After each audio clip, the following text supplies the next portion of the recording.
Programme ਖਬਰ ਦੀ ਖਬਰ ਦੇਖ ਰਹੇ ਸਾਰੇ ਦਰਸ਼ਕਾਂ ਨੂੰ ਮੈਂ ਸਰਬਜੀਤ ਸਿੰਘ ਘਮਾਣ ਫਤਿਹ ਅਰਜ ਕਰਦਾ ਹਾਂ ਜੀ। ਵਾਹਿਗੁਰੂ ਜੀ ਕਾ ਖਾਲਸਾ, ਵਾਹਿਗੁਰੂ ਜੀ ਕੀ ਫਤਿਹ।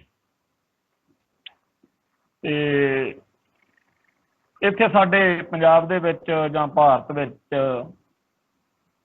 ਇੱਥੇ ਸਾਲ ਦੇ ਵਿੱਚ 12 ਮਹੀਨੇ ਨੇਗੇ ਤੇ ਹਰ ਮਹੀਨੇ 'ਚ 3 ਕੁ ਵਾਰੀ ਰਾਮ ਰੌਲਾ ਜਿਹਾ ਪੈ ਜਾਂਦਾ ਵੀ ਖਾੜਕੂ ਫੜ ਲਏ ਜਾਂ ਭਾਰਤੀ ਖੁਫੀਆ ਏਜੰਸੀਆਂ ਵੱਲੋਂ ਅਲਰਟ ਵਾ ਕਿ ਖਾੜਕੂ ਜਿਹੜੇ ਨੇ ਉਹ ਪੰਜਾਬ ਦੇ ਵਿੱਚ ਜਾਂ ਭਾਰਤ ਵਿੱਚ ਵਾਰਦਾਤਾਂ ਕਰਾਉਣ ਲਈ ਜੀ ਉਹ ਤਿਆਰੀਆਂ ਖਿੱਚ ਲਈਆਂ ਨੇ ਉਹਨਾਂ ਨੇ, ਜਾਂ ਇੱਦਾਂ ਦੀ ਕੋਈ ਹੋਰ ਜਿਹੜੀ ਮਤਲਬ ਗੱਲਬਾਤ ਆ ਨਾ ਜੀ ਉਹ ਆ ਜਾਂਦੀ ਆ ਜਿਹਦੇ ਨਾਲ ਪੰਜਾਬ ਦੇ ਪਿੰਡਾਂ 'ਚ ਘਰਾਂ 'ਚ ਸਿੱਖਾਂ ਦੇ ਘਰਾਂ 'ਚ ਸਾਰੇ ਮਤਲਬ ਪੰਜਾਬ ਦੀ ਗੱਲ ਨਹੀਂ ਸਾਰੇ ਸਿੱਖਾਂ ਦੇ ਘਰਾਂ 'ਚ ਹੀ ਵੀ ਇਉਂ ਚਰਚਾ ਦੀ ਚੱਲ ਪੈਂਦੀ ਆ ਵੀ ਕੋਈ ਲੈ ਪੰਗਾ ਨਾ ਪੈ ਜੇ। ਆਪਦੇ ਲੋਕ ਆਪਦੇ ਨਿਆਣਿਆਂ ਨੂੰ ਘਰਾਂ 'ਚ ਜਾਣੀ ਕਿ ਕਹਿਣ ਲੱਗ ਜਾਂਦੇ ਆ ਮਾਪੇ, ਖਾਸ ਤੌਰ ਤੇ ਸਿੱਖ ਜਿਹੜੇ ਬਜ਼ੁਰਗ ਨੇ ਵੀ ਪਹਿਲੋਂ ਬੜਾ ਨੁਕਸਾਨ ਹੋ ਗਿਆ ਕਾਕੇ, ਖਿਆਲ ਨਾਲ ਕਾਲਜ ਜਾਇਆ ਕਰੋ, ਖਿਆਲ ਨਾਲ ਘਰੋਂ ਜਾਇਆ ਕਰੋ, ਟਾਈਮ ਨਾਲ ਘਰੇ ਆਇਆ ਕਰੋ।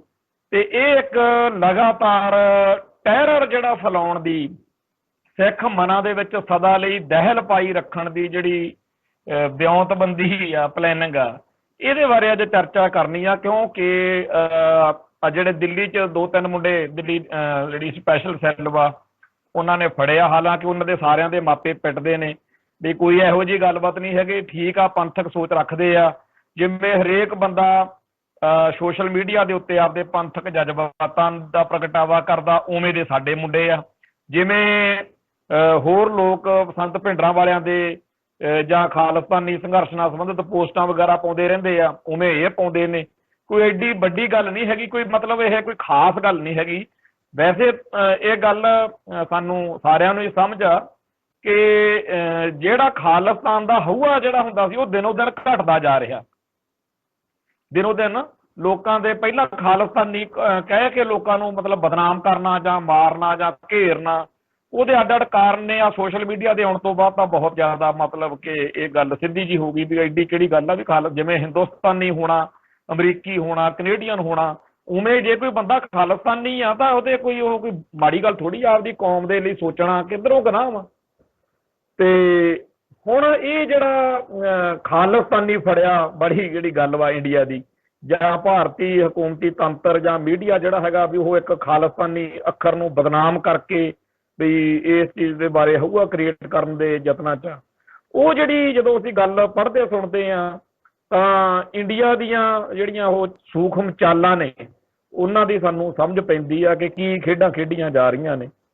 ਅੱਜ ਵੀ ਸਾਰੇ ਇੱਥੇ ਅਖਬਾਰਾਂ ਦੇ ਵਿੱਚ ਜਿਹੜਾ ਵੀ ਇਹ ਖਬਰਾਂ ਛਪੀਆਂ ਨੇ ਵੀ ਜਿਹੜਾ ਹੈਗਾ ਮਾਹੌਲ ਖਰਾਬ ਕਰਨ ਦੀ ਤਿਆਰੀ ਹੋ ਗਈ ਆ ਜੀ, ਤੇ ਏਜੰਸੀਆਂ ਨੇ ਕਹਿਤਾ ਹੈਗਾ ਵੀ ਅਲਰਟ ਕਰ ਲਓ ਜੀ। ਤੇ ਕਈ ਭੈਣ ਭਰਾਵਾਂ ਦੇ ਫਿਰ ਮਿੱਤਰ ਪਿਆਰਿਆਂ ਦੇ ਜਾਂ ਜਿਹੜੇ ਸਾਨੂੰ ਪਿਆਰ ਕਰਦੇ ਆ ਉਹਨਾਂ ਸਾਰਿਆਂ ਦੇ ਫੋਨ ਆਉਂਦੇ ਆ ਜਾਂ ਉਹਨਾਂ ਨਾਲ ਸਾਡਾ ਰਾਬਤਾ ਬਣਦਾ ਬਈ ਘਰਾਂ 'ਚ ਵੀ ਚਰਚਾ ਚੱਲਦੀ ਆ ਵੀ ਥੋੜ੍ਹਾ ਜਿਹਾ ਖਿਆਲ ਨਾਲ ਰਹੋ। ਖਿਆਲ ਨਾਲ ਰਹਿਣ ਦਾ ਕੀ ਆ, ਜਦੋਂ ਚੱਕ ਕੇ ਉਹਨਾਂ ਨੇ ਲੈ ਕੇ ਜਾਣਾ ਉਦੋਂ ਤਾਂ ਇਹੀ ਖਬਰ ਦਿਖਾਉਣੀ ਆ ਉਹਨਾਂ ਨੇ ਟੈਲੀਵਿਜ਼ਨ ਚੈਨਲਾਂ ਦੇ ਉੱਤੇ ਬਈ ਜਿਹੜੇ ਹੈਗੇ ਆ ਖਾੜਕੂਆਂ ਦਾ ਬਹੁਤ ਵੱਡਾ ਹਥਿਆਰਬੰਦ ਜਿਹੜਾ ਜ਼ਖੀਰਾ ਫੜ ਲਿਆ ਵਾ ਤੇ ਨਾਲ ਆ ਬੰਦੇ ਫੜ ਲਏ ਜੀ, ਇਹ ਫਲਾਨੇ ਮੁਲਕ 'ਚੋਂ ਇਹਨਾਂ ਨੂੰ ਕਾਲ ਆਈ ਸੀ, ਇਹਨਾਂ ਦਾ ਮੋਬਾਈਲ ਖੋਲ੍ਹਿਆ ਤੇ ਉਹਦੇ 'ਚੋਂ ਭਿੰਡਰਾਂ ਵਾਲੇ ਸੰਤਾਂ ਦੀਆਂ 4 ਫੋਟੋਆਂ ਬਰਾਮਦ ਹੋਈਆਂ ਨੇ ਤੇ ਇਹਨਾਂ ਦਾ ਫੇਸਬੁੱਕ ਅਕਾਊਂਟ ਦੇਖਿਆ ਤੇ ਉੱਥੇ ਸਿੱਖੀ ਦੀ ਚੜ੍ਹਦੀ ਕਲਾ ਵਾਲੀਆਂ ਬਹੁਤ ਸਾਰੀਆਂ ਪੋਸਟਾਂ ਲਿਖੀਆਂ ਹੋਈਆਂ ਸੀਗੀਆਂ। ਤੇ ਜਿਹੜੇ ਪਿਛਲੇ ਸਮੇਂ ਦੇ ਵਿੱਚ ਸਟੇਟ ਟੈਰਰਿਜ਼ਮ ਦਾ ਸ਼ਿਕਾਰ ਰਹੇ ਨੇ ਲੋਕ, ਜਿਨ੍ਹਾਂ ਨੂੰ ਸਿੱਖ ਜਗਤ ਜੁਝਾਰੂ ਖਾੜਕੂ ਕਹਿ ਕੇ ਪਿਆਰ ਕਰਦਾ, ਵੀ ਉਹਨਾਂ ਦੀਆਂ ਫੋਟੋਆਂ ਬਹੁਤ ਪੋਸਟ ਕਰਦੇ ਆ। ਇਹ ਇੱਦਾਂ ਦੀਆਂ ਗੱਲਾਂ ਗੁੱਲਾਂ ਕਹਿ ਕੇ ਉਹਨਾਂ ਨੇ ਪਰਚਾ ਠੋਕ ਦੇਣਾ ਹੈਗਾ ਤੇ UAPA ਐਕਟ ਲਾ ਕੇ 5-7 ਸਾਲ ਜਿਹੜੇ ਨੇ ਉਹ ਖਰਾਬ ਕਰਵਾਉਣੇ ਹੁੰਦੇ ਨੇ। ਤੇ ਮਤਲਬ ਇਹ ਹੁੰਦਾ ਵਾ ਵੀ ਇਹ ਜਿਹੜੇ ਸਿੱਖਾਂ ਦੇ ਧੀਆਂ ਪੁੱਤ ਨੇ ਇਹਨਾਂ ਦੇ ਦਿਲਾਂ ਦੇ ਵਿੱਚ ਇੱਕ ਸਾਡੀ ਦਹਿਸ਼ਤ ਜਿਹੀ ਪਈ ਰਵੇ ਵੀ ਜੇ ਆਪਾਂ ਬਾਹਲੀ ਪੰਥ ਦੀ ਚੜ੍ਹਦੀ ਕਲਾ ਵਾਲੀ ਗੱਲਾਂ ਕੀਤੀਆਂ ਜਾਂ ਕੋਈ ਇਹ ਇਸ ਤਰ੍ਹਾਂ ਆਪਾਂ ਚੱਲਦੇ ਰਹੇ ਤੇ ਕੋਈ ਹੋਰ ਹੀ ਨਾ ਸਿਆਪਾ ਪੈ ਜੇ। ਤੋ ਹੁਣ ਇਹ ਜਿਹੜੀ ਸਾਰੀ ਗੱਲਬਾਤ ਆ ਇਹਦੇ ਉੱਤੇ ਚਰਚਾ ਕਰਾਉਣ ਤੋਂ ਹਰੇਕ ਬੰਦਾ ਭੱਜਦਾ ਜੀ ਇੱਥੇ, ਕਿਉਂਕਿ ਸਵਾਦ ਜਿਹੇ ਵਾਲੀਆਂ ਗੱਲਾਂ, ਹਾਂ ਵੀ ਰਵਨੀਤ ਬਿੱਟੂ ਨੇ ਐਂ ਕਹਿਤਾ ਜਾਂ ਮਤਲਬ ਗਿਆਨੀ ਹਰਪ੍ਰੀਤ ਸਿੰਘ ਨੇ ਉਹ ਕਹਿਤਾ, ਇੱਥੇ ਕਿਤੇ ਕਰਦਾ ਫੇਰ ਗੱਲ ਗੁੱਲ ਜੀ ਕਰ ਲੈਂਦੇ ਆ ਪਰ ਜ਼ਿਆਦਾ ਵਧੀਆ ਜਿਹੜੇ ਮਸਲੇ ਨੇ, ਜਿਵੇਂ ਸੁਖਬੀਰ ਬਾਦਲ ਨੇ ਫਲਾਣੇ ਨੂੰ ਆਹ ਕਹਿ ਦਿੱਤਾ ਜੀ, ਅਮਰਿੰਦਰ ਨੇ ਐ ਕਿਹਾ ਹਨਾ, ਮਤਲਬ ਮੋਦੀ 56 ਇੰਚ ਛਾਤੀ, ਹਾਸੋਹੀਣੇ ਬੇਕਾਰ ਜੇ ਮੁੱਦਿਆਂ ਦੇ ਉੱਤੇ ਜਿਹੜੇ ਸਾਡੇ ਮੀਡੀਆ ਵਾਲੇ ਨੇ ਜਾਂ ਲੋਕ ਨੇ ਉਹਨਾਂ ਨੂੰ ਉਲਝਾਈ ਰੱਖਦੇ ਨੇ ਬਈ ਇਹ ਗੱਲਾਂ ਨਾ ਸੋਚਣ ਕਿ ਤੁਹਾਡੀ ਕੌਮ ਦਾ ਘਾਣ ਕਿਉਂ ਕੀਤਾ ਜਾਂਦਾ, ਕਿਵੇਂ ਕੀਤਾ ਜਾਂਦਾ, ਕੀ ਮਜਬੂਰੀ ਆ ਇੰਡੀਆ ਦੀ ਕਿ ਉਹ ਹਰ ਚੜ੍ਹਦੀ ਸਵੇਰ ਸਿੱਖਾਂ ਨੂੰ ਡਰਾਈ ਰੱਖਣ ਦੇ ਲਈ। ਮੈਂ ਨਾ ਇੱਕ ਬਹੁਤ ਟਾਈਮ ਹੋ ਗਿਆ ਕਿਤੇ ਸੁਣੀ ਸੀ ਗੱਲ, ਉਹ ਕਹਿੰਦਾ ਵੀ ਕੋਈ ਪ੍ਰਿੰਸ ਕਿਤਾਬ ਦਾ ਜ਼ਿਕਰ ਕਰ ਰਿਹਾ ਸੀ ਵੀ ਕੋਈ ਇੱਕ ਕਿਤਾਬ ਆ ਜਿਹਦਾ ਨਾਂ ਆ ਦਾ ਪ੍ਰਿੰਸ, ਤੇ ਉਹ ਕਹਿੰਦਾ ਸੀ ਬੋਲਣ ਵਾਲਾ ਬੁਲਾਰਾ। ਉਦੋਂ ਅਸੀਂ ਬਹੁਤ ਮਤਲਬ ਤੇਰੀ ਉਮਰ ਵੀ ਉਦੋਂ ਛੋਟੀ ਸੀਗੀ, ਤੇ ਮੈਨੂੰ ਪਰ ਉਹਦੀ ਗੱਲ ਇਹ ਚੇਤੇ ਆ, ਬੜਾ ਜ਼ਿਆਦਾ ਨਹੀਂ ਭਾਵੇਂ ਡਿਟੇਲ ਚੇਤੇ। ਤੇ ਉਹ ਕਹਿੰਦਾ ਸੀ ਵੀ ਦਾ ਪ੍ਰਿੰਸ ਕਿਤਾਬ ਦੇ ਵਿੱਚ ਇਹ ਲਿਖਿਆ ਹੋਇਆ ਕਿ ਹਾਊ ਟੂ ਰੂਲ, ਵੀ ਇੱਕ ਰਾਜਕੁਮਾਰ ਜਿਹੜਾ ਹੈਗਾ ਉਹਦੇ ਨਾਲ ਕੋਈ ਡਾਇਲੌਗ ਆ ਰਾਜੇ ਉਹਦਾ ਜਿਹੜਾ ਉਹਦਾ ਉਸਤਾਦ ਵਾ, ਤੇ ਉਹ ਉਹਨੂੰ ਸਿਖਾ ਰਿਹਾ ਕਿ ਰਾਜ ਕਿਵੇਂ ਕਰੀਦਾ ਵਾ, ਵੀ ਤੂੰ ਕੱਲ ਨੂੰ ਰਾਜ ਭਾਗ ਤੇ ਬਹਿਣਾ ਤੇ ਰਾਜ ਕਿਵੇਂ ਕਰੀਦਾ। ਤੇ ਉਹ ਜਦੋਂ ਉਹਨੂੰ ਪਾਠ ਪੜ੍ਹਾ ਰਿਹਾ ਰਾਜਨੀਤੀ ਦੇ, ਰਾਜ ਕਰਨ ਦੇ, ਗੌਰਮੈਂਟ ਚਲਾਉਣ ਦੇ, ਮੁਲਕ ਦਾ ਪ੍ਰਬੰਧ ਚਲਾਉਣ ਦੇ, ਤਾਂ ਉਹ ਵਿੱਚ ਮੋਟੇ ਤੌਰ ਤੇ ਉਹਨੂੰ ਗੱਲ ਇਹ ਕਹਿ ਰਿਹਾ ਹੈਗਾ ਕਿ ਤੂੰ ਭਾਈ ਸਭ ਤੋਂ ਪਹਿਲਾਂ ਤੇ ਵਧੀਆ ਪਾਠ ਇਹ ਹੈਗਾ ਕਿ ਲੋਕਾਂ ਨੂੰ ਡਰਾਈ ਰੱਖੋ ਤੇ ਮੌਜ ਨਾਲ ਰਾਜ ਕਰਦੇ ਰਹੋ, ਬਈ ਤੇਰੇ ਮੁਲਕ ਦੇ ਹਰ ਨਾਗਰਿਕ ਨੂੰ ਕੋਈ ਬਿਰਤਾ ਜੀ ਪਈ ਹੋਵੇ, ਉਹਦੇ ਕੋਲੇ ਇੰਨਾ ਅੰਨ ਜਲ ਨਾ ਹੋਵੇ, ਉਹਨੂੰ ਰੋਟੀ ਕਮਾਉਣ ਦੀ ਚਿੰਤਾ ਹੋਵੇ, ਮੈਨੂੰ ਤਾਂ ਰੋਟੀ ਦਾ ਫਿਕਰ ਪਿਆ ਹੋਇਆ, ਮੈਂ ਇੱਥੇ ਕੀ ਲੈਣਾ ਵੀ ਫਲਾਨਿਆਂ ਦਾ ਕੀ ਹੋ ਗਿਆ ਜਾਂ ਮਕਾਨੇ ਦਾ ਕੀ ਹੋ ਗਿਆ। ਜਾਂ ਮਤਲਬ ਕਿ ਤੇਰੇ ਮੁਲਕ ਦੇ ਲੋਕਾਂ ਨੂੰ ਇਹ ਹੋਵੇ ਕਿ ਮੇਰਾ ਧਰਮ ਖਤਰੇ 'ਚ ਆ, ਮੇਰੀ ਬੋਲੀ ਖਤਰੇ 'ਚ ਆ, ਮੇਰਾ ਸੱਭਿਆਚਾਰ ਖਤਰੇ 'ਚ ਆ, ਮੈਂ ਆਪਦਾ ਸਾਰਾ ਕੁਝ ਬਚਾਉਣਾ ਤੇ ਮੈਂ ਮਤਲਬ ਹੋਰ ਕਿਸੇ ਗੱਲ ਤੋਂ ਕੀ ਲੈਣਾ, ਮਤਲਬ ਉਹਨੂੰ ਟੈਰਰ ਪਿਆ ਹੋਵੇ, ਹਰ ਵਕਤ ਡਰ ਪਿਆ ਹੋਵੇ ਬਈ ਹਨਾ ਅੱਗੇ ਹੋਵੇ ਕਿ ਜੇਕਰ ਮੈਂ ਕੋਈ ਇਹੋ ਜਿਹੀ ਗੱਲ ਕੀਤੀ ਤਾਂ ਮੈਨੂੰ ਫੜ ਲੈਣਗੇ, ਜੇ ਮੈਂ ਆਹ ਗੱਲ ਕੀਤੀ, ਜੇ ਮੈਂ ਆਹ ਗੱਲ ਨਾ ਕੀਤੀ ਤਾਂ ਮੈਨੂੰ ਫੜ ਲੈਣਗੇ। ਮਤਲਬ ਕਿ ਰਾਜ ਦੇ ਹਰ ਨਾਗਰਿਕ ਦੇ ਦਿਲ ਵਿੱਚ ਦਹਿਸ਼ਤ ਹੋਣੀ ਜ਼ਰੂਰੀ ਆ ਤਾਂ ਕਿ ਉਹ ਡਰਿਆ ਹੋਇਆ ਰਵੇ ਤੇ ਤੂੰ ਫਿਰ ਰਾਜ ਨਾਲ ਆਰਾਮ ਨਾਲ ਰਾਜ ਕਰਦਾ ਰਵੇਂ। ਇਹ ਉਹ 'ਚ ਮੱਤ ਦਿੱਤੀ ਸੀ ਰਾਜੇ ਨੂੰ, ਤੇ ਸਾਡੇ ਮੁਲਕ ਦੇ ਵਿੱਚ, ਇੰਡੀਆ ਦੇ ਵਿੱਚ ਇਹ ਚੀਜ਼ ਪੂਰੀ ਤਰ੍ਹਾਂ ਲਾਗੂ ਕੀਤੀ ਹੋਈ ਆ। ਇੱਥੇ ਸਾਰੀਆਂ ਜਿਹੜੀਆਂ ਏਜੰਸੀਆਂ ਨੇ, ਪੁਲਿਸ, CID, IB, ਰਾਹ, ਹੋਰ ਜਿੰਨਾ ਲੱਲੜ ਪੱਲੜ ਜਿਹਾ ਮੀਡੀਆ ਵਾਲੇ, ਇਹ ਸਾਰੇ ਹਕੂਮਤੀ ਏਜੰਸੀਆਂ ਦਾ ਇੱਕ ਨਿਕਾਤੀ ਪ੍ਰੋਗਰਾਮ ਆ ਵੀ ਦਹਿਸ਼ਤ ਕਿੱਡੀ ਕੁ ਵੱਡੀ ਪੈਂਦੀ ਆ ਤੁਹਾਡੀ, ਵੀ ਜੇਕਰ ਤੁਹਾਡੇ ਸਾਹਮਣੇ ਖੜੇ ਬੰਦੇ ਨੂੰ ਇਹ ਲੱਗਣ ਲੱਗ ਗਿਆ ਨਾ ਕਿ ਉਹਦੀ ਅਥਾਰਟੀ ਕੋਈ ਹੈਗੀ ਆ, ਤਾਂ ਫਿਰ ਸਮਝ ਲਓ ਵੀ ਬੜਾ ਸਿਆਪਾ ਪੈ ਜਾਣਾ। ਇਸ ਕਰਕੇ ਉਹਨੂੰ ਡਰਾਈ ਰੱਖੋ।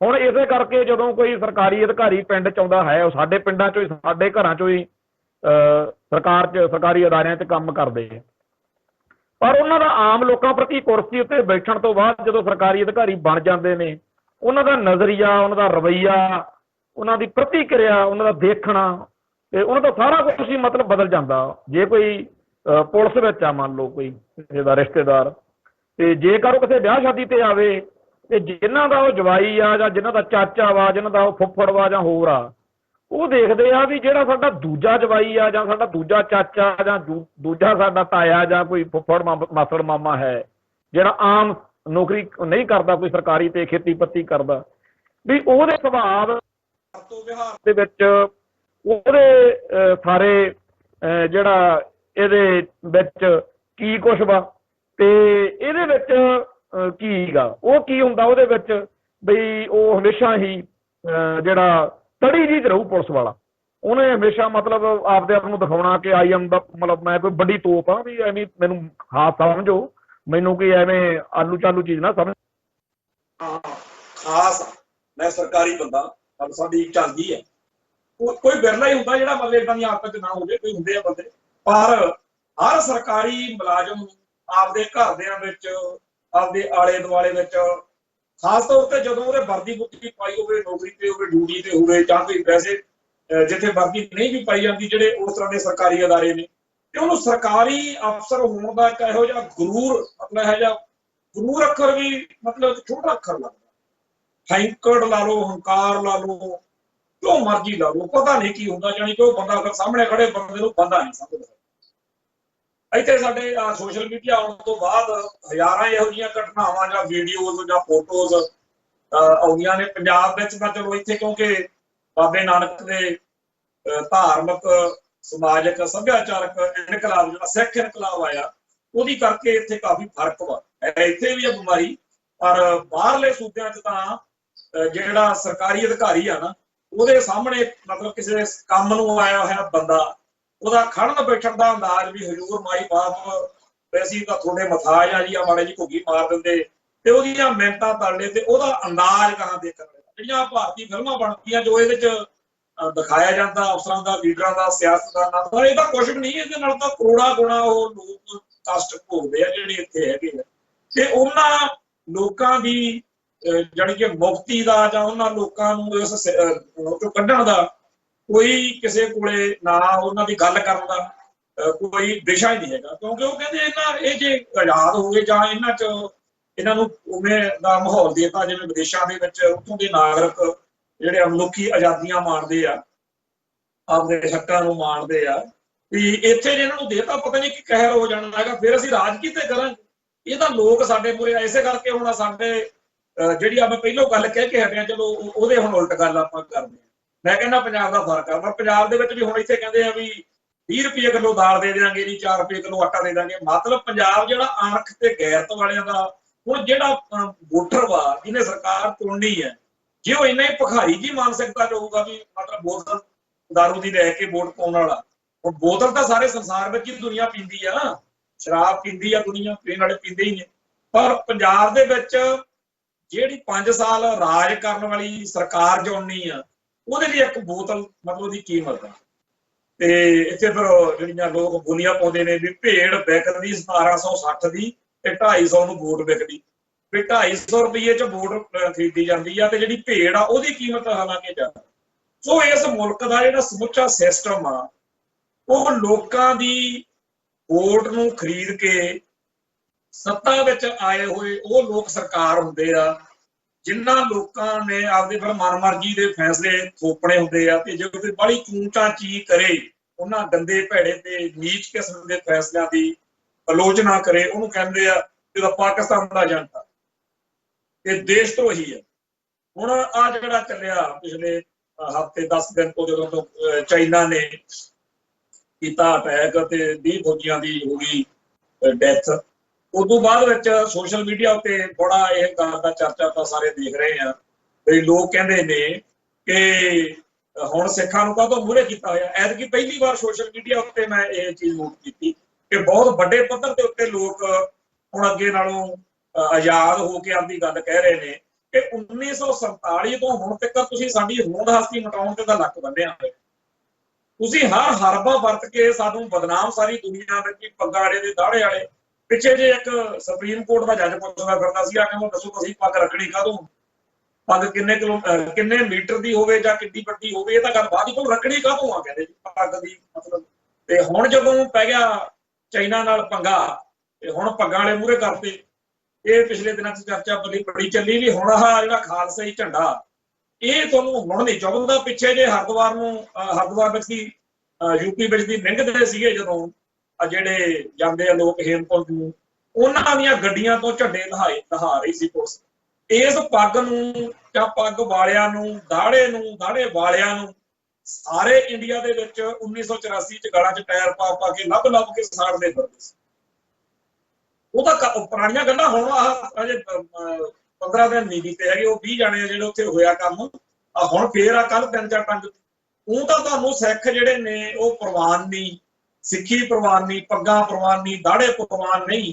ਤੇ ਜਦੋਂ ਪੈ ਜਾਂਦਾ ਸਿਆਪਾ ਉਦੋਂ ਕਹਿੰਦੇ ਉਹ ਸਿੱਖ ਬੜੇ ਬਹਾਦਰ ਨੇ, ਸਿੱਖ ਬੜੇ ਸੂਰਮੇ ਨੇ, ਇਹਨਾਂ ਦੇ ਹੁੰਦਿਆਂ ਹੋਇਆਂ ਸਾਨੂੰ ਕੋਈ ਖਤਰਾ ਨਹੀਂ, ਇਹ ਤਾਂ ਜੇ ਨੇ। ਤੇ ਜੇ ਕਿਤੇ ਇਹ ਤਾਂ ਹੁਣ ਤਾਂ ਚਾਈਨਾ ਨਾਲ ਆ ਨਾ, ਤੇ ਜਦੋਂ ਕਿਤੇ ਪਾਕਿਸਤਾਨ ਨਾਲ ਹੋਵੇ ਫੇਰ ਤਾਂ ਕਹਿੰਦੇ ਆ ਜੀ ਇਹ ਉਹੀ ਮੁਸਲਮਾਨ ਨੇ ਪਾਕਿਸਤਾਨ ਵਾਲੇ ਜਿਨ੍ਹਾਂ ਨੇ ਤੁਹਾਡੇ ਸਾਹਿਬਜ਼ਾਦਿਆਂ ਤੇ ਜ਼ੁਲਮ ਕੀਤੇ ਸੀ, ਇਹ ਉਹੀ ਨੇ ਜਿਨ੍ਹਾਂ ਨੇ ਬੰਦਾ ਸਿੰਘ ਬਹਾਦਰ ਨੂੰ, ਇਹਨਾਂ ਨੇ ਜੀ 5ਵੇਂ ਤੇ 9ਵੇਂ ਪਾਤਸ਼ਾਹ ਦੀ ਸ਼ਹਾਦਤ ਤੇ ਉਹ ਮੀਰ ਮੰਨੂ, ਜ਼ਕਰੀਆ ਖਾਨ, ਮੱਸਾ ਰੰਗੜ ਤੇ ਦੀ ਫਿਰ ਬੜੀਆਂ ਮਤਲਬ ਪੰਪ ਮਾਰਦੇ ਆ। ਤੇ ਸੁੱਖ ਨਾਲ ਸਾਡੇ ਸੂਰਬੀਰ ਯੋਧਿਆਂ ਨੂੰ ਪੰਪ ਚੜ੍ਹਦਾ ਵੀ ਬੜਾ ਫਿਰ ਨਾ ਉਹ ਜਦੋਂ ਮਤਲਬ ਫਤੂਰ ਚੜਿਆ ਹੁੰਦਾ ਫਿਰ ਸਾਡੇ ਬੜੇ ਪਿੱਛੇ ਜੇ ਇੱਕ ਜਦੋਂ ਇੰਡੀਆ ਤੇ ਪਾਕਿਸਤਾਨ ਦਾ ਇੱਕ ਵਾਰੀ ਟੈਨਸ਼ਨ ਜੀ ਬਣੀ, ਜਿਹੜੇ ਰਿਟਾਇਰਡ ਫੌਜੀ ਸੀ ਉਹਨਾਂ ਨੇ ਪਾਕਿਸਤਾਨ ਦੇ ਝੰਡੇ ਉੱਤੇ ਪੈਰ ਰੱਖ ਕੇ ਇੱਕ ਫੋਟੋ ਜੀ ਪਾਈ ਵੀ ਸਾਨੂੰ ਜੋ ਮੌਕਾ ਅਸੀਂ ਐ ਕਰਦੇ ਹਾਂ ਜੋ ਕਰ ਦਿਆਂਗੇ। ਉਹ ਭੋਲਿਓ ਪੰਛੀਓ, ਤੁਸੀਂ ਗਰੀਬ ਘਰਾਂ ਦੇ ਮੁੰਡੇ ਹੋ, ਤੁਸੀਂ ਤਾਂ ਫੌਜ ਵਿੱਚ ਭਰਤੀ ਹੋਏ ਸੀ ਕਿਉਂਕਿ ਰੋਜੀ ਰੋਟੀ ਦਾ ਕੋਈ ਸਾਧਨ ਹੋਰ ਨਹੀਂ ਸੀ। ਤੇ ਫੌਜ ਵਿੱਚ ਭਰਤੀ ਹੋਣ ਦਾ ਮਤਲਬ ਕੋਈ ਦੇਸ਼ ਦੂਸ਼ ਦੀ ਭਗਤੀ ਭੁਗਤੀ ਬਿਲਕੁਲ ਨਹੀਂ ਸੀ, ਰੋਟੀ ਦਾ ਜੁਗਾੜ ਸੀਗਾ। ਉਹ ਆਪਾਂ ਕਮਾਉਣ ਗਏ ਸੀ, ਚਲੋ ਆਪਦੀ ਨੌਕਰੀ ਕੀਤੀ, ਬਚ ਕੇ ਆ ਗਏ। ਇਸ ਮੁਲਕ ਦੇ ਲੇਖੇ ਲੱਗ ਜਾਂਦੇ ਜਾਂ ਕੋਈ ਹੋਰ ਸੀ, ਉਹਦੇ ਨਾਲ ਉਹ ਮੁਲਕ ਨੂੰ ਕੋਈ ਫਰਕ ਨਹੀਂ ਪੈਣਾ ਸੀ, ਪਰ ਤੁਹਾਡੇ ਟੱਬਰਾਂ ਨੂੰ ਜ਼ਰੂਰ ਫਰਕ ਪੈਣਾ ਸੀ, ਕਿਉਂਕਿ ਜਿਹੜੇ ਫੌਜੀ ਮਾਰੇ ਜਾਂਦੇ ਆ, ਸ਼ਹੀਦ ਕਹਿੰਦੇ ਆ ਤਾਂ ਉਹਨਾਂ ਨੂੰ, ਵੈਸੇ ਭਾਰਤ ਦੀ ਡਿਕਸ਼ਨਰੀ ਚ ਸ਼ਹੀਦ ਸ਼ੂਦ ਅੱਖਰ ਹੀ ਹੈ ਨਹੀਂਗਾ। ਤੇ ਉਹ ਜਦੋਂ ਉਹਨਾਂ ਦੀਆਂ ਵਿਧਵਾਵਾਂ ਰੁਲਦੀਆਂ ਫਿਰਦੀਆਂ ਨੇ, ਜਾਂ ਉਹਨਾਂ ਨਾਲ ਜੋ ਬਾਅਦ ਚ ਬਿਹੇਵ, ਜਿਹਨੂੰ ਮਿਸਬਿਹੇਵ ਕਹਿਣਾ ਜ਼ਿਆਦਾ ਵਧੀਆ ਗੱਲ ਆ, ਤੇ ਉਹ ਸਾਰਾ ਕੁਝ ਚੱਲਦਾ।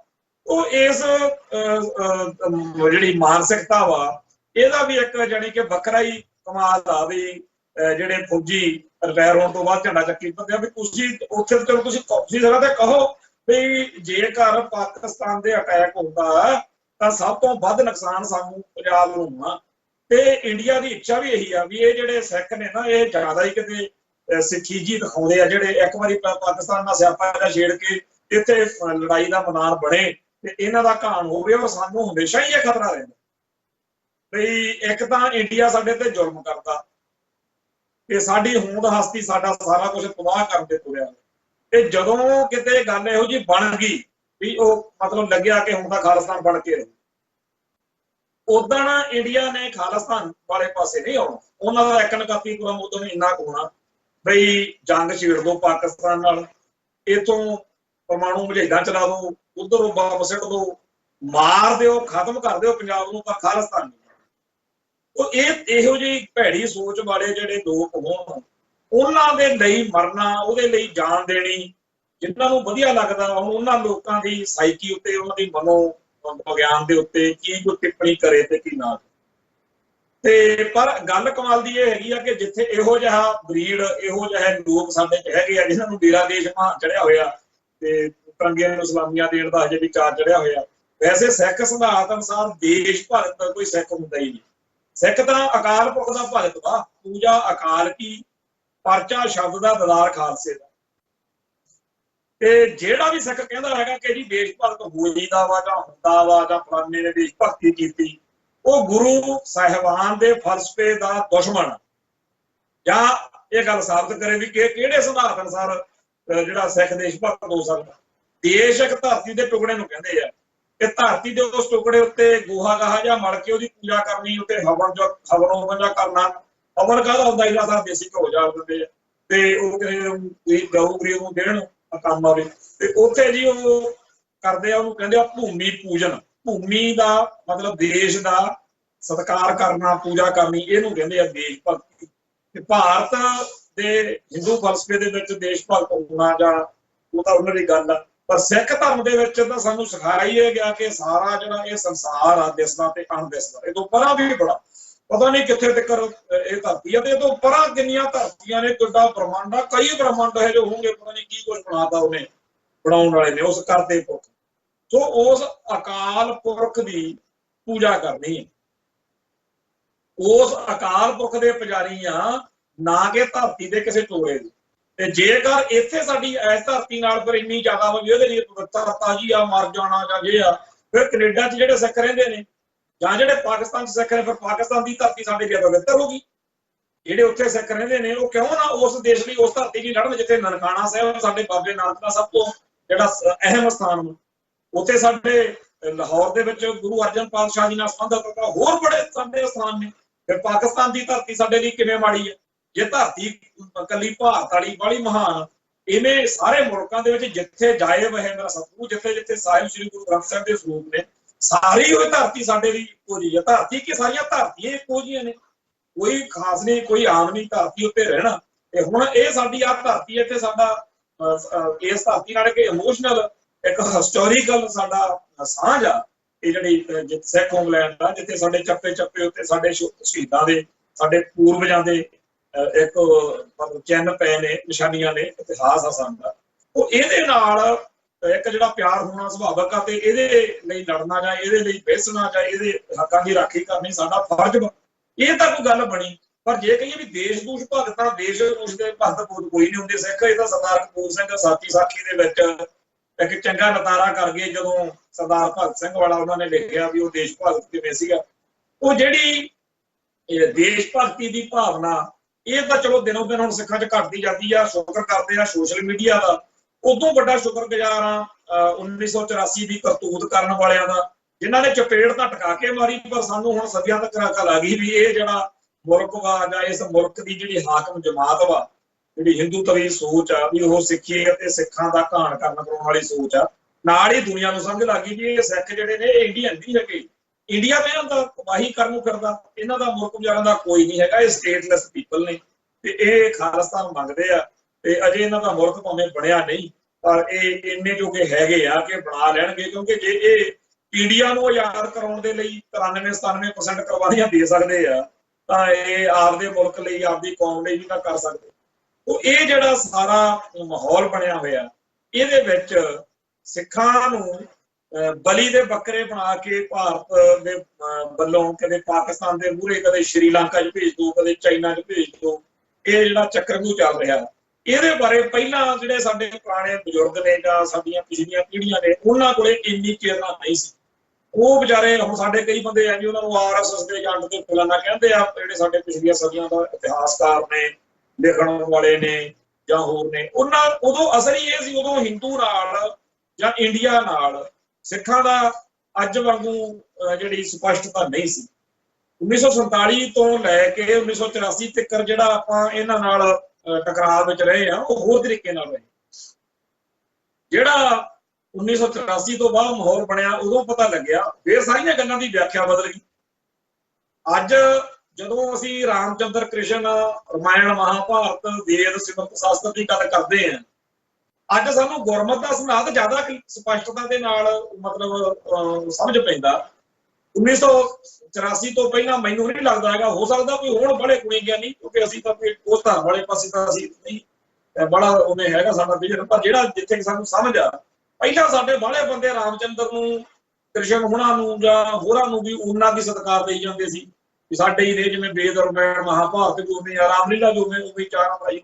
ਪਰ 1984 ਦੇ ਵਿੱਚ ਇੱਕ ਝਟਕਾ ਇਹੋ ਜਿਹਾ ਮਾਰਿਆ ਇੰਡੀਆ ਨੂੰ, ਉਹਨੇ ਅਕਲ ਦੇ ਦਿੱਤੀ ਕਿ ਭਾਈ ਜੇਕਰ ਤੁਸੀਂ ਆਪਦਾ ਰਾਜ ਨਾ ਸਿਰਜਿਆ, ਖਾਲਿਸਤਾਨ ਨਾ ਬਣਾਇਆ, ਤਾਂ ਤੁਹਾਡਾ ਭਾਈ ਘਾਣ ਹੋਊਗਾ, ਗਲਾਂ 'ਚ ਪੈਰ ਪੈਣਗੇ।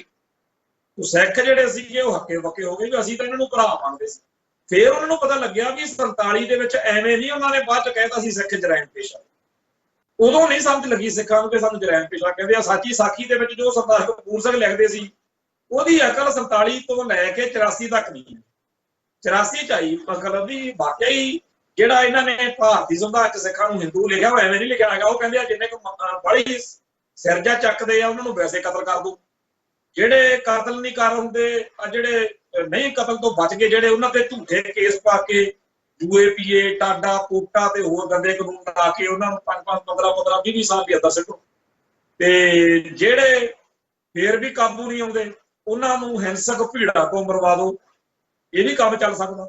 ਜਿਵੇਂ ਮੁਸਲਮਾਨਾਂ ਦਾ ਘਾਣ ਹੋਇਆ, ਹੁਣ ਸਿੱਖਾਂ ਦੀ ਵਾਰੀ ਆ ਸਕਦੀ ਹੈ। ਤੇ ਸੁੱਖ ਨਾਲ ਆਪਣੀ ਕੌਮ ਦੇ ਅੰਦਰ ਇਹੋ ਜਿਹਾ ਬੜਾ ਲੋਕ ਲੈਣਾ ਪੈਦਾ ਹੋ ਗਿਆ, ਜਿਹੜੇ ਪੰਥਕ ਲੋਕਾਂ ਨੂੰ ਆਪਦਾ ਦੁਸ਼ਮਣ ਮੰਨ ਕੇ ਉਹਨਾਂ ਦੇ ਹਿੰਦੂ ਧਰਮੀਆਂ ਦੇ ਨਾਲ ਰਲ ਕੇ ਸਿੱਖਾਂ ਨੂੰ ਮਾਰ ਮਈਆ ਕਰ ਸਕਦੇ ਆ। ਹੈਗੇ ਆ ਸੁੱਖ ਨਾਲ ਇਹੋ ਜਿਹੇ ਬੰਦੇ ਵਾਧੂ ਨੇ। ਬਾਦਲ ਦਲ ਦੀ, ਕਾਂਗਰਸ ਦੀ, ਭਾਜਪਾ ਦੀ, ਆਮ ਰੇਡਾਂ ਦੀ, ਹੋਰ ਸਾਰਿਆਂ ਦੀ ਸੋਚ ਇਹੀ ਹੈ। ਤੇ ਜਿਹੜੇ ਪੰਥ ਪ੍ਰਸਤ ਸਿੱਖ ਨੇ ਨਾ ਜੀ, ਇਹ ਸਾਡੇ ਬੜੇ ਵਿਰੋਧੀ ਨੇ। ਇਹਨਾਂ ਨੂੰ ਕਦੇ ਮਿਲੇ ਤੇ ਤੁਹਾਡੇ ਸਾਹਮਣੇ ਆ, ਬਾਦਲ ਦਾ ਰਾਜ ਆਇਆ, ਉਦੋਂ ਪੁਲਿਸ ਰਾਹੀਂ ਕਿੰਨੇ ਥਾਵਾਂ ਦੇ ਉੱਤੇ ਉਹਨਾਂ ਲੋਕਾਂ ਨੂੰ ਗੋਲੀਆਂ ਮਰਵਾਈਆਂ ਗਈਆਂ ਜਿਹੜੇ ਪੰਥਕ ਸੋਚ ਰੱਖਦੇ ਸੀ ਬਾਦਲ ਦੇ ਰਾਜ ਨੂੰ। ਫਿਰ ਆ ਜਿਹੜੇ ਕੈਪਟਨ ਦਾ ਰਾਜ ਆਇਆ, ਵਧਾਈ ਕਾਂਗਰਸ ਦਾ ਰਾਜ ਆਇਆ, ਇਹਨਾਂ ਨੇ ਵੀ ਖੈਰ ਕੀਤੀ।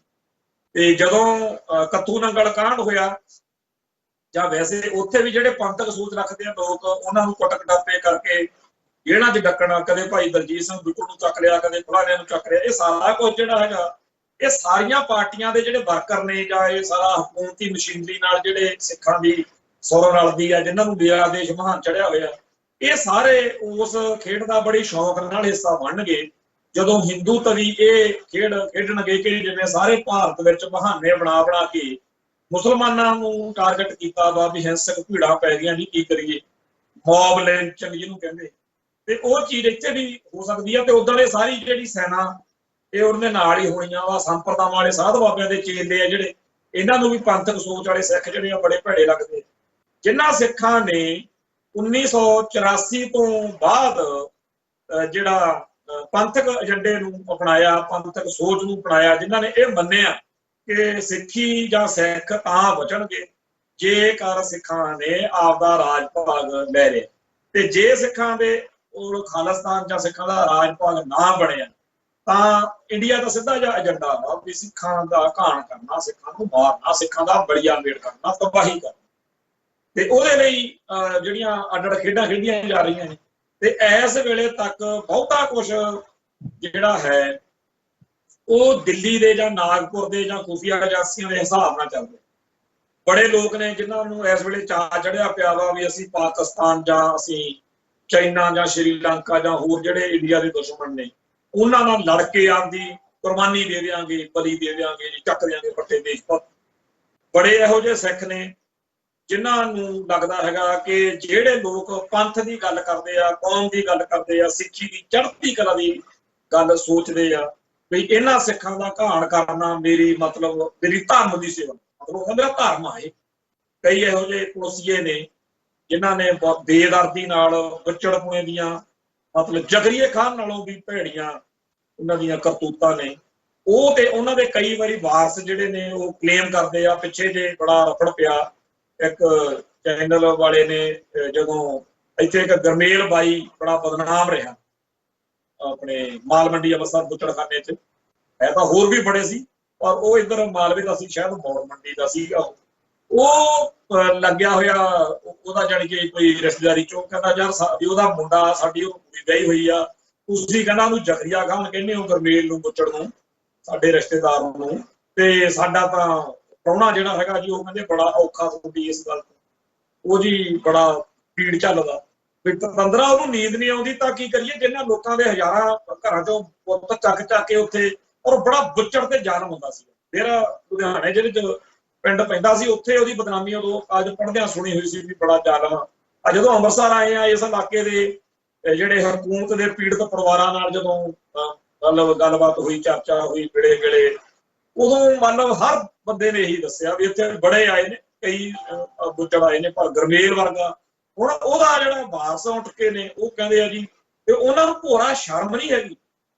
ਕਈ ਹੁੰਦੇ ਆ, ਕਈ ਇਹੋ ਜਿਹੇ ਵੀ ਹੈਗੇ ਆ ਜਿਨ੍ਹਾਂ ਨੂੰ ਬਾਹਰੋਂ ਬਹਿ ਕੇ ਜਦੋਂ ਪਤਾ ਲੱਗਿਆ, ਬੱਚਿਆਂ ਨੂੰ, ਘਰ ਵਾਲੀਆਂ ਨੂੰ ਪਤਾ ਲੱਗਿਆ ਕਿ ਸਾਡੇ ਘਰ ਵਾਲੇ ਨੇ ਕੀ ਕੁਛ ਚੰਦ ਚਾੜੇ ਹੋਏ ਨੇ, ਉਹਨਾਂ ਨੇ ਕਿਹਾ ਕਿ ਇਹ ਤਾਂ ਮੇਰਾ ਕਹਿਰ ਆ ਇਹ ਗੱਲ, ਤੇ ਅਸੀਂ ਇਸ ਚੀਜ਼ ਦੇ ਨਾਲ ਸਹਿਮਤ ਨਹੀਂ ਹੈਗੇ। ਸਾਡਾ ਇਹ, ਸਾਨੂੰ ਅਫਸੋਸ, ਸਾਨੂੰ ਦੁੱਖ ਵਾ ਇਸ ਗੱਲ ਦਾ ਕਿ ਅਸੀਂ ਉਸ ਪਰਿਵਾਰ ਚੋਂ, ਪਰ ਅਸੀਂ ਚਲੋ ਜਿਹੜਾ ਹੈਗਾ ਅਸੀਂ ਕਰਤੂਤ ਨਹੀਂ ਕੀਤੀ। ਔਰ ਉਹਨਾਂ ਦੇ ਦਿਲ ਦੇ ਵਿੱਚ ਭਾਵਨਾ ਆਉਂਦੀ ਆ। ਤੇ ਇਹ ਵੀ ਗੱਲ ਹੈ ਕਿ ਕਿਸੇ ਪਰ ਜਿਹੜੇ ਬੰਦੇ ਆਪਦਾ ਕਲੇਮ ਹੀ ਇਹ ਕਰਦੇ ਆ ਕਿ ਸਾਨੂੰ ਤਾਂ ਉਹ ਤੇ ਹੋਣਾ ਤਾਂ ਇਹ ਚਾਹੀਦਾ ਕਿ ਜਿਹੜਾ ਫੋਨ ਕਰਕੇ ਲੱਗਿਆ ਹੋਇਆ ਵਾ ਵੀ ਤੁਸੀਂ ਉਹਨੂੰ ਜ਼ਕਰੀਆ ਖਾਨ ਕਹਿੰਦੇ ਹੋ, ਉਹ ਉਲਟਾ ਉਹਨੂੰ ਫੋਨ ਕਰਕੇ ਕਵੇ ਕਿ ਸਾਨੂੰ ਸੱਜਣਾ ਇਹ ਗੱਲ ਦਾ ਦੁੱਖ ਆ ਵੀ ਉਹਨੇ ਇੰਨਾ ਜ਼ੁਲਮ ਕੀਤਾ ਉਸ ਪਰਿਵਾਰ ਦੇ ਉੱਤੇ, ਤੇ ਮੈਂ ਤਾਂ ਚਾਹੁੰਦਾ ਉਹਦੇ ਮੁੰਡੇ ਨੂੰ, ਜਿਹੜਾ ਸਾਡਾ ਭੋਈਆ ਵਾ, ਮੇਰੀ ਭੈਣ ਗਈ ਹੋਈ ਆ, ਉਹਨੂੰ ਵੀ ਕਹੂੰਗਾ ਵੀ 10 ਨਹੁੰ ਦੀ ਕਿਰਤ ਕਮਾਈ ਚੋਂ ਜੋ 1 ਰੁਪਈਆ ਵੀ ਤੂੰ ਉਸ ਬੀਬੀ ਦੇ ਘਰੇ ਉੱਪਰ ਦਾ ਕਰ ਦੇਵੇਂ, ਜਿਹੜੀ ਬੀਬੀ ਤੇਰੇ ਪਿਓ ਦੀ ਸਤਾਈ ਹੋਈ ਆ, ਉਹਦੇ ਟੱਬਰ ਦੇ ਜੀ ਮਾਰੇ, ਤੇ ਜੇ ਕਿਤੇ ਉਹ ਔਰਤ ਉਹ ਤੇਰਾ 1 ਰੁਪਈਆ ਪ੍ਰਵਾਨ ਕਰ ਲਵੇ ਨਾ, ਤਾਂ ਮਤਲਬ ਮੈਂ ਆਪਦੇ ਭੋਈਏ ਨੂੰ ਇਹ ਕਹੂੰਗਾ ਵੀ ਤੂੰ ਸ਼ੁਕਰ ਕਰੀ ਵਾਹਿਗੁਰੂ। ਤੇ ਇਹ ਉਲਟਾ ਮਤਲਬ ਉਹਨੂੰ ਸਮਝਾ ਦੇ ਆਪਦੇ ਭੋਈਏ ਨੂੰ ਬਈ ਚਾਹੇ 10 ਕਰੋੜ ਛੱਡ ਕੇ 100 ਕਰੋੜ ਰੁਪਈਆ ਤੂੰ ਗੁਰੂ ਘਰ ਦੇ ਵਿੱਚ ਮੱਥਾ ਟੇਕ ਦੇ, ਉਹਦਾ ਕੋਈ ਮਤਲਬ ਨਹੀਂ। ਜਿਹੜਾ ਤੂੰ ਇਹ ਰੱਖ ਕੇ ਦਿਲ ਚ ਕਰਨਾ ਕਿ ਮੈਂ ਤਾਂ ਉਸ ਜ਼ਕਰੀਏ ਦਾ, ਉਸ ਬੁੱਚੜ ਦਾ ਪੁੱਤ, ਮੈਨੂੰ ਤਾਂ ਉਹਦੇ ਕੀਤੇ ਕੰਮਾਂ ਤੇ ਮਾਣ, ਇਹਦੇ ਬਜਾਏ ਜੇਕਰ ਉਹਦਾ ਕਲੇਮ ਛੱਡ ਕੇ ਆਪਦੀ 10 ਨਹੁੰ ਦੀ ਕਿਰਤ ਕਮਾਈ ਚ, ਆਪਦੀ ਮਿਹਨਤ ਵਿੱਚੋਂ 1 ਰੁਪਈਆ ਵੀ ਤੂੰ ਕਿਸੇ ਗੁਰੂ ਘਰ ਲੈ ਕੇ ਜਾਵੇਂ, ਉਹ ਤੇਰਾ ਕਿਸੇ ਅਰਥ ਹੋ।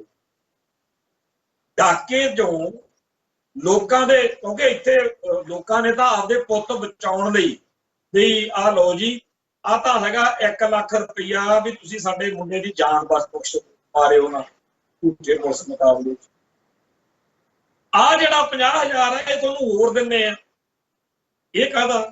ਕਹਿੰਦਾ ਜੀ ਉਹਨੂੰ ਛੱਡਿਓ ਨਾ, ਉਹਦੇ ਤੇ ਕੋਈ ਕੇਸ ਬਣਾ ਕੇ ਨਾ ਝੂਠਾ ਉਹਨੂੰ ਜੇਲ੍ਹ ਭੇਜ ਦਿਓ, ਅਸੀਂ ਉਹਦੀ ਜ਼ਮਾਨਤ ਨਹੀਂ ਕਰਾਵਾਂਗੇ, ਅੰਦਰ ਬੈਠਾ ਰਹੂ, ਬਚਿਆ ਰਹੂਗਾ ਇੱਥੇ ਬਾਹਰ, ਜੇ ਤੂੰ ਤੋਂ ਛਡਾ ਲਿਆ, ਜੇ 2 ਲੱਖ ਰੁਪਏ ਕੱਲ ਨੂੰ ਕੋਈ ਹੋਰ ਆ ਜੂ ਚੱਕ ਕੇ।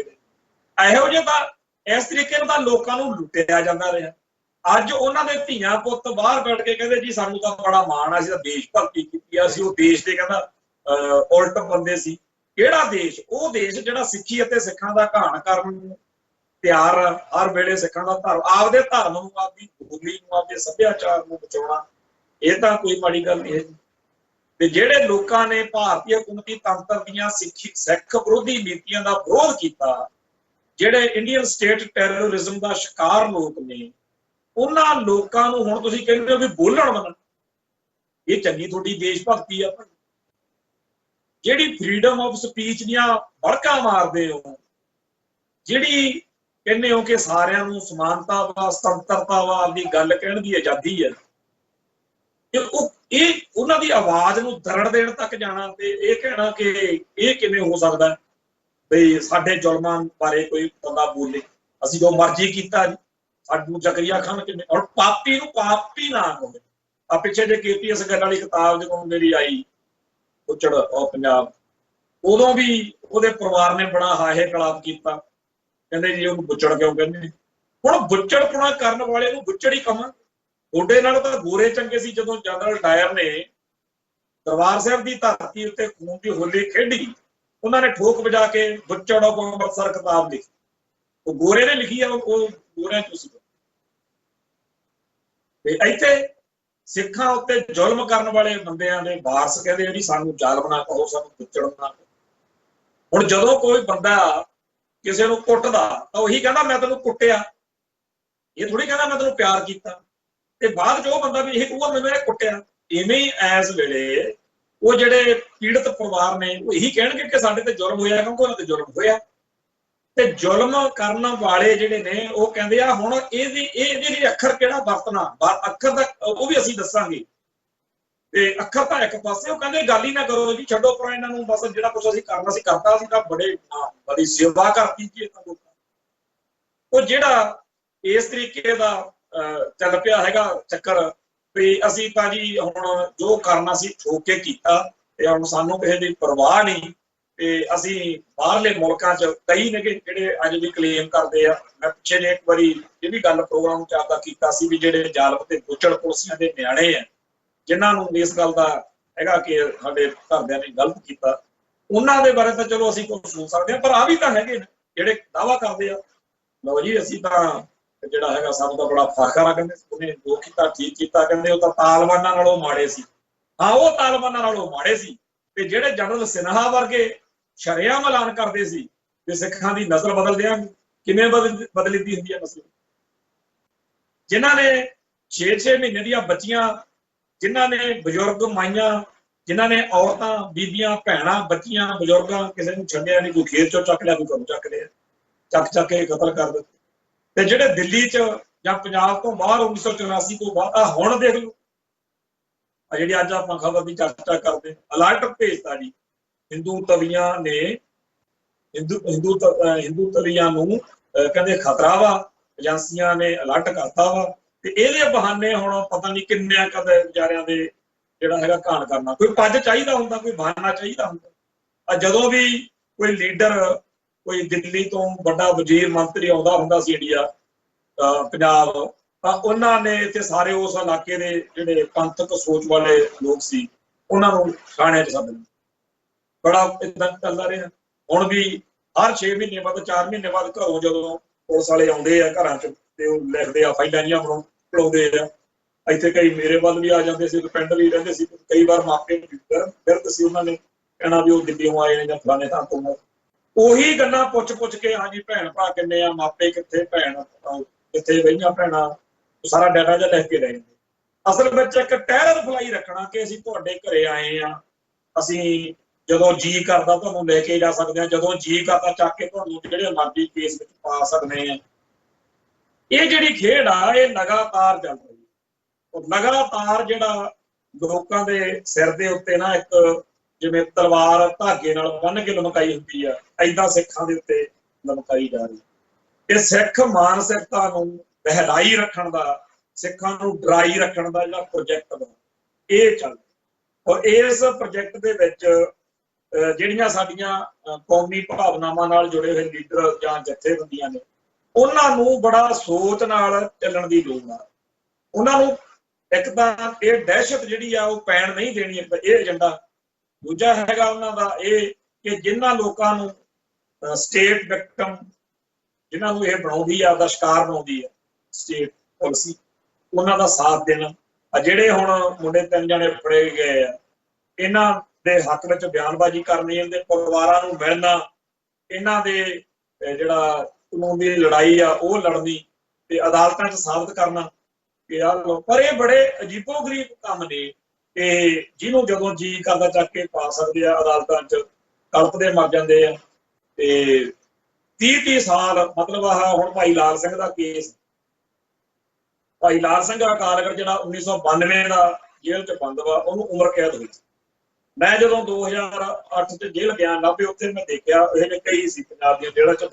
ਅਸੀਂ ਦੇਖਿਆ ਬਾਹਰ ਵੀ, ਜਦੋਂ ਬਾਹਰ ਹੋਰਾਂ ਨੇ ਜਦੋਂ ਗੁਰਬਖਸ਼ ਦਾ ਮਸਲਾ ਆਇਆ, ਉਦੋਂ ਇਹ ਗੱਲ ਉੱਠੀ ਕਿ ਇਹੋ ਜਿਹਾ ਹੈ ਪੰਜਾਬ ਭਾਰਤ ਦੇ ਵਿੱਚ ਬੜੇ ਹੀ ਸਿੱਖ ਨੇ ਜਿਨ੍ਹਾਂ ਨੂੰ ਕਾਨੂੰਨ ਨੇ ਜਿੰਨੀ ਸਜ਼ਾ ਦਿੱਤੀ ਉਨੀ ਕੱਟਣ ਤੋਂ ਬਾਅਦ ਵੀ ਅੰਦਰ ਬੈਠੇ। ਜਾਣੀ ਕਿ ਇੱਕ ਉਮਰ ਕੈਦੀ ਜਿਹੜਾ ਹਿੰਦੂ ਆ ਜਾਂ ਕਿਸੇ ਹੋਰ ਸਧਾਰਨ ਮਾਮਲੇ 'ਚ ਆ, ਉਹਨੂੰ ਤਾਂ ਕਹਿੰਦੇ 8 ਸਾਲ ਉਮਰ ਕੈਦ ਕਟਾ ਕੇ ਜਾ ਕਰਨ, ਕਿਸੇ ਨੂੰ 12 ਸਾਲ ਕਟਾ ਲੈਂਦੇ ਆ, ਕਿਸੇ ਨੂੰ 10 ਸਾਲ ਕਟਾ ਲੈਂਦੇ ਆ, ਚਲੋ 16 ਸਾਲ ਵੀ ਮੰਨ, ਚਲੋ ਵੱਧ ਤੋਂ ਵੱਧ 20 ਸਾਲ ਵੀ ਮੰਨ ਲਈਏ, 20 ਸਾਲ ਕਟਾ। ਪਰ ਇਹ ਜੇ ਬਾਕੀਆਂ ਨੂੰ 8 ਸਾਲ ਬਾਅਦ ਛੱਡਦੇ ਹੋ, 12 ਸਾਲ ਬਾਅਦ ਛੱਡ, ਇਹਨੂੰ 20 ਸਾਲ ਬਾਅਦ ਛੱਡ। ਪਰ ਤੁਸੀਂ ਦੇਖ ਲਓ ਵੀ ਜਿਹੜਾ 1992 'ਚ ਬੰਦਾ ਅੰਦਰ ਗਿਆ ਜੇਲ੍ਹ 'ਚ, ਜੇਕਰ ਉਹਨੂੰ 8 ਸਾਲ ਕਟਾਉਂਦੇ ਤਾਂ ਸੰਨ 2000 ਤੋਂ ਉਹਨੇ ਬਾਹਰ ਆ ਜਾਣਾ ਹੈ ਜੀ। ਤੇ ਅੱਜ ਉਹਨੂੰ ਆਏ ਨੂੰ ਕਿੰਨਾ ਟਾਈਮ ਹੋ ਜਾਣਾ ਸੀ, ਕਿਵੇਂ ਉਹਨੇ ਆਪਣੀ ਲਾਈਫ ਸੈੱਟ ਕਰ ਲੈਣੀ ਸੀ। ਹੁਣ ਅੱਜ 2020 ਹੈ, 20 ਸਾਲ ਤਾਂ ਆਹ ਹੋਊਗੀ, 8 ਸਾਲ ਉਹਨੂੰ ਪਹਿਲਾਂ ਹੋ ਗਏ ਸੀ। 28 ਸਾਲ ਭਾਈ ਲਾਲ ਸਿੰਘ ਅਕਾਲਗੜ੍ਹ ਦੇ ਇਸ ਕਰਕੇ ਕੱਟੇ ਕਿਉਂਕਿ ਸਿੱਖਾਂ ਦਾ ਮੁੰਡਾ। ਤੇ ਕਿੱਥੇ ਆ ਕਾਨੂੰਨ, ਕਿਹੜੀ ਆ ਕਾਨੂੰਨ ਸਾਹਮਣੇ ਸਮਾਨਤਾ। ਇਵੇਂ ਹੀ ਜਿਹੜੇ ਪੰਥਕ ਸੋਚ ਵਾਲੇ ਲੋਕ ਨੇ, ਉਹਨਾਂ ਦੇ ਨਾਲ ਇੰਡੀਆ ਵਿੱਚ ਐਵੇਂ ਵਿਸ਼ੇਸ਼ ਵਿਹਾਰ ਕੀਤਾ ਜਾਂਦਾ। ਉਦੋਂ ਸੁਣਦੇ ਹੁੰਦੇ ਸੀ, ਪੁਰਾਣੀਆਂ ਕਿਤਾਬਾਂ ਪੜ੍ਹੀ ਦੀਆਂ, ਵੀ ਨਹਿਰੂ ਕਹਿੰਦਾ ਸੀਗਾ ਵੀ ਸਿੱਖਾਂ ਨਾਲ ਭਾਰਤ ਵਿੱਚ ਵਿਸ਼ੇਸ਼ ਵਿਹਾਰ ਕਰਾਂ। ਉੱਤਰੀ ਭਾਰਤ 'ਚ ਕਹਿੰਦੇ ਕਿ ਖਿੱਤਾ ਹੀ ਵੱਖਰਾ ਦੇ ਦੇਣਾ ਵੀ ਤੁਸੀਂ ਉੱਥੇ ਆਪਦਾ ਵੱਖਰਾ ਮੁੱਗਾ ਮੰਨਦੇ। ਆਹ ਆਪਾਂ ਨੂੰ ਸ਼ਾਨਦਾਰ ਮਿਲਿਆ ਵੱਖਰਾ, ਵੀ ਬਾਕੀਆਂ ਨੂੰ ਤਾਂ ਕਹਿੰਦੇ 8 ਸਾਲ ਕਟਾਵਾਂਗੇ, ਜੋ ਕੋਈ ਹੋਰ ਉਮਰ ਕੇ ਕੀ ਹੋਇਆ। ਉਹਨੂੰ ਕਹਿੰਦੇ ਤੁਸੀਂ ਵਿਸ਼ੇਸ਼ ਬੰਦੇ ਹੋ, ਇਸ ਕਰਕੇ ਤੁਹਾਨੂੰ ਜਿਹੜੇ ਹੈਗਾ 28 ਸਾਲ। ਇਵੇਂ ਹੀ ਜਦੋਂ ਕੋਈ ਪੱਗ ਦਾੜੀ ਵਾਲਾ ਚਲੇ ਜਾਂਦਾ ਫੌਜ ਵਿੱਚ ਭਰਤੀ ਹੋਣ ਜਾਂ ਕਿਸੇ ਹੋਰ ਨੌਕਰੀ 'ਚ, ਉਹਨੂੰ ਕਹਿੰਦੇ ਆ ਤੂੰ ਧਾਰਮਿਕ ਤੌਰ ਦੇ ਉੱਤੇ ਪਹਿਲਾਂ ਕੜਾ ਲਾ, ਪੇਪਰ ਦੇਣਾ ਤਾਂ ਕਿਰਪਾਨ ਲਾ, ਕਕਾਰ ਨਹੀਂ ਤੇਰੇ ਕਰਤਾ। ਹਾਂ, ਹਿੰਦੂ ਦੀ ਬਾਹਮਣ ਦੀ ਬੋਦੀ ਦਾ ਜਾਂ ਜਨੇਊ ਦਾ ਕੋਈ ਇਤਰਾਜ਼ ਨਹੀਂ। ਇਵੇਂ ਹੀ ਜੇਕਰ ਕਿਤੇ ਮਰਨ ਦਾ ਥਾਂ ਵਾ, ਉੱਥੇ ਫਿਰ ਜਿਹੜਾ ਹਿੰਦੂ ਤਵੀ ਬੰਦੇ ਨੇ ਉਹਨਾਂ ਨੂੰ ਕਹਿੰਦੇ ਆ ਤੁਸੀਂ ਰਹੋ, ਮਗਰ ਜਦੋਂ ਜੰਗ ਜਿੱਤ ਲਈ ਇਹਨਾਂ ਨੇ, ਸਿੱਖਾਂ ਨੇ, ਸਰਦਾਰਾਂ ਨੇ, ਉਦੋਂ ਤੁਹਾਨੂੰ ਆਪਾਂ ਬਣਾਵਾਂਗੇ ਹੀਰੋ। ਤੇ ਉਦੋਂ ਜਨਰਲ ਅਰੋੜੇ ਵਰਗੇ ਜਾਂ ਜਨਰਲ ਸਵੇਗ ਸਿੰਘ ਵਰਗਿਆਂ ਤੇ ਝੂਠੇ ਸੱਚੇ ਕੇਸ ਬਣਾ ਕੇ ਇਹਨਾਂ ਨੂੰ ਕਰਾਂਗੇ ਬਦਨਾਮ ਵੀ ਇਹ ਤਾਂ ਸਾਡੇ ਬੰਦੇ। ਇੱਕ ਵਾਰ ਨਹੀਂ, 2 ਵਾਰ ਨਹੀਂ, ਪਿਛਲੇ 60-70 ਸਾਲਾਂ 'ਚ 1947 ਤੋਂ ਬਾਅਦ ਹਜ਼ਾਰਾਂ ਕਰੋੜਾਂ ਵਾਰ ਇਹ ਜਿਹੜਾ ਇੰਡੀਅਨ ਸਿਸਟਮ ਆ ਸਿੱਖਾਂ ਤੇ ਸਿੱਖੀ ਨੂੰ ਜਲੀਲ ਕਰਨ ਦਾ ਮਤਲਬ ਜਿਹੜਾ ਹੈਗਾ ਗੁਨਾਹਗਾਰ। ਤੇ ਅਜੇ ਫੇਰ ਇੱਥੇ ਸਾਡੇ ਬੰਦੇ ਅਗੇ ਜੀ ਹਿੰਦੂ ਸਿੱਖ ਏਕਤਾ, ਅਗੇ ਜੀ ਬੜਾ ਪਿਆਰ ਸਤਿਕਾਰ ਆ ਜੀ, ਕੋਈ ਗੱਲ ਨਹੀਂ, ਮੋਢਾਂ ਲੁੱਟਦੇ ਆ, ਆਪਸ ਵਿੱਚ ਬੜੀ ਸਾਂਝ ਆ। ਇਹ ਤਾਂ ਜੀ ਕੁਛ ਚੰਦਕ ਪਾਕਿਸਤਾਨ ਦੇ ਏਜੰਟ ਨੇ ਜੀ, ਇਹ ਜੀ ਫਲਾਨਾ ਜੀ। ਉਹ ਭਰਾਵੋ ਇੰਡੀਆ ਦੀਆਂ ਚਾਲਾਂ ਨੂੰ ਸਮਝ, ਉਸ ਪਾਕਿਸਤਾਨ ਦੇ ਨਾਲ ਪੰਜਾਬ ਦੇ ਰਾਹੀਂ ਤਾਂ ਵਪਾਰ ਕਰਨਾ ਕਹਿੰਦੇ ਬੜਾ ਪਾਪ ਵਾਲੀ ਗੱਲ ਆ। ਇੱਥੇ ਚੌਥੇ ਦਿਨ ਆ ਜਿਹੜੇ ਹਿੰਦੂ ਸ਼ਿਵ ਸੈਨਾ ਟਾਈਪ ਬੰਦੇ ਉੱਠ ਕੇ ਕਦੇ ਬੱਸ ਦੇ ਮੂਹਰੇ ਲਿਟ ਜਾਂਦੇ ਆ ਜਿਹੜੀ ਪਾਕਿਸਤਾਨ ਨੂੰ ਜਾਂਦੀ ਆ, ਕਦੇ ਸਮਝੌਤਾ ਬਲਾਸਟ ਕਰ ਦਿੰਦੇ ਆ। ਪਰ ਜਿਹੜਾ ਬੰਬੇ ਵੱਲੋਂ ਕਰਾਚੀ ਨਾਲ ਵਪਾਰ ਚੱਲਦਾ, ਉੱਥੋਂ ਜਿਹੜੇ ਸ਼ਿਪ ਰਾਹੀਂ ਸਮੁੰਦਰੀ ਰਸਤੇ ਰਾਹੀਂ, ਉਹ ਮਨਜ਼ੂਰ ਹੈ। ਕਰਾਚੀ ਤੋਂ ਬੰਬੇ ਨੂੰ, ਬੰਬੇ ਤੋਂ ਕਰਾਚੀ ਨੂੰ, ਉਧਰਲੇ ਪਾਸੇ ਜਿਹੜਾ ਵਪਾਰ ਚੱਲਦਾ ਉਹਦੇ ਨਾਲ ਸਾਰੇ ਭਾਰਤ ਦਾ ਵਪਾਰੀ, ਖਾਸ ਤੌਰ ਤੇ ਬੰਬੇ ਬੈਲਟ ਦਾ ਜਿਹੜਾ ਵਪਾਰੀ ਆ ਉਸ ਉਧਰਲੇ ਇਲਾਕੇ ਦਾ, ਉਹਦੀ ਕਮਾਈ ਹੁੰਦੀ ਹੈ। ਇਸ ਕਰਕੇ ਉਧਰ ਕੋਈ ਪ੍ਰੋਬਲਮ ਨਹੀਂ। ਤੇ ਇੱਧਰ ਕਿਉਂਕਿ ਪੰਜਾਬ ਦੇ ਲੋਕਾਂ ਨੂੰ ਲਾਭ ਹੋਣਗੇ ਜੇਕਰ ਪੰਜਾਬ ਰਾਹੀਂ ਵਪਾਰ ਚੱਲਿਆ, ਇਸ ਕਰਕੇ ਇੱਧਰ ਇਹਨਾਂ ਦਾ ਰੰਡੀ ਰੋਣਾ ਪਾਇਆ ਹੁੰਦਾ ਕਿ ਨਹੀਂ ਜੀ ਇਹ ਤਾਂ ਬੜਾ ਹੈਗਾ ਮਾੜਾ। ਤੇ ਹੁਣ ਕਹਿੰਦੇ ਜੀ ਚਾਈਨਾ ਦਾ ਸਾਰਾ ਸਮਾਨ ਫੂਕ ਦੇਣਾ। ਉਹ ਭਾਈ ਇੱਥੇ ਲਿਆਉਂਦਾ ਕੌਣ ਆ? ਹੁਣ ਗਰੀਬ ਲੋਕਾਂ ਨੇ ਜੇ ਮੋਬਾਈਲ ਖਰੀਦੇ ਸਸਤੇ ਜਾਂ ਚੀਜ਼ਾਂ ਹੋਰ ਖਰੀਦੀਆਂ, ਉਹ ਆਈਆਂ ਕਿੱਧਰ ਦੀ ਨੇ? ਉਹ ਕੋਈ ਚਾਈਨਾ ਜਾ ਕੇ ਤਾਂ ਇੱਕੋ ਪਿੰਡ ਦਾ ਕੋਈ ਬੰਦਾ ਖਰੀਦ ਨਹੀਂ ਲਿਆਇਆ ਹੈਗਾ ਜਿਹੜਾ ਹੁਣ ਥੋੜੇ ਪੰਪ ਜਾ ਕੇ ਸਾੜ ਦੇ ਵਿੱਚ ਚੀਜ਼ਾਂ ਆਪਣੇ ਘਰ ਤੋਂ ਚਾਈਨਾ ਦੀਆਂ। ਹੁਣ ਜਿਹੜੇ ਇੱਥੇ ਵਪਾਰੀ ਕੰਪਨੀਆਂ ਨੇ ਆ ਜਿਹੜਾ ਇੱਥੇ ਉਹਦਾ ਬਣਾਇਆ ਵਾ, ਇੱਥੇ ਇੱਕ ਬੁੱਤ ਜਿਹਾ ਬਣਾਇਆ ਸਮੁੰਦਰ ਬੰਬੇ ਵੱਲ, ਉਹ ਜਿਹੜਾ ਬੁੱਤ ਬਣਾਇਆ ਉਹ ਵੀ ਚਾਈਨਾ ਦੀ ਕੰਪਨੀ ਤੋਂ ਬਣਵਾਇਆ। ਹੋਰ ਬੜੀਆਂ ਚਾਈਨਾ ਦੀਆਂ ਕੰਪਨੀਆਂ ਨੇ ਜਿਹੜੀਆਂ ਇੱਥੇ ਕੰਮ ਕਰ ਰਹੀਆਂ ਨੇ, ਉਹਨਾਂ ਨਾਲ ਸੰਬੰਧ ਤੋੜਨ ਦੀ ਜਾਂ ਵਪਾਰ ਖਤਮ ਕਰਨ ਦੀ ਉਹ ਤਾਂ ਹੁਣ ਚਾਰ ਨੋਟ ਬਣਦੇ ਆ। ਉੱਥੇ ਤਾਂ ਮੇਰਾ ਦੁਸ਼ਮਣ, ਤੇ ਜਦੋਂ ਮਾਰਨਾ ਹੋਵੇ ਉਦੋਂ ਸਿੱਖਾਂ ਨੂੰ ਪੂਰੇ ਕਰ ਦਿੰਦੇ। ਸੋ ਸਿੱਖਾਂ ਦਾ ਹਰ ਤਰੀਕੇ ਨਾਲ ਜਿਹੜਾ ਕਤਲੇਆਮ ਕਰਨ ਦੀ ਇੰਡੀਅਨ ਪਾਲਿਸੀ ਆ, ਸਿੱਖਾਂ ਦਾ ਲੱਕ ਤੋੜਨ ਦੀ ਜਿਹੜੀ ਪਾਲਿਸੀ ਹੈ, ਸਿੱਖਾਂ ਨੂੰ ਡਰਾਈ ਰੱਖਣ ਦੀ ਜਿਹੜੀ ਪਾਲਿਸੀ ਹੈ, ਇਹਨੂੰ ਸਮਝਣ ਦੀ ਸਾਨੂੰ ਲੋੜ ਆ। ਤੇ ਇਹਦਾ ਟਾਕਰਾ ਕਰਨ ਲਈ ਆਪਦੇ ਅੰਦਰ ਉਹ ਚੇਤਨਾ, ਉਹ ਆਤਮ ਵਿਸ਼ਵਾਸ, ਉਹ ਗੁਰੂ ਘਰ ਤੋਂ, ਸਿੱਖ ਇਤਿਹਾਸ ਤੋਂ ਪ੍ਰੇਰਨਾ ਲੈ ਕੇ ਅੱਗੇ ਵਧਣ ਦੀ ਲੋੜ ਆ। ਸੋ ਅੱਜ ਇੱਥੇ ਸਮਾਪਤੀ ਆ, ਕੱਲ ਫਿਰ ਮਿਲਾਂਗੇ। ਫਤਿਹ ਅੱਜ ਕਰਦੇ ਹਾਂ ਜੀ। ਨਾਨਕ ਨਾਮ ਚੜ੍ਹਦੀ ਕਲਾ, ਤੇਰੇ ਭਾਣੇ ਸਰਬੱਤ ਦਾ ਭਲਾ। ਵਾਹਿਗੁਰੂ ਜੀ ਕਾ ਖਾਲਸਾ, ਵਾਹਿਗੁਰੂ ਜੀ।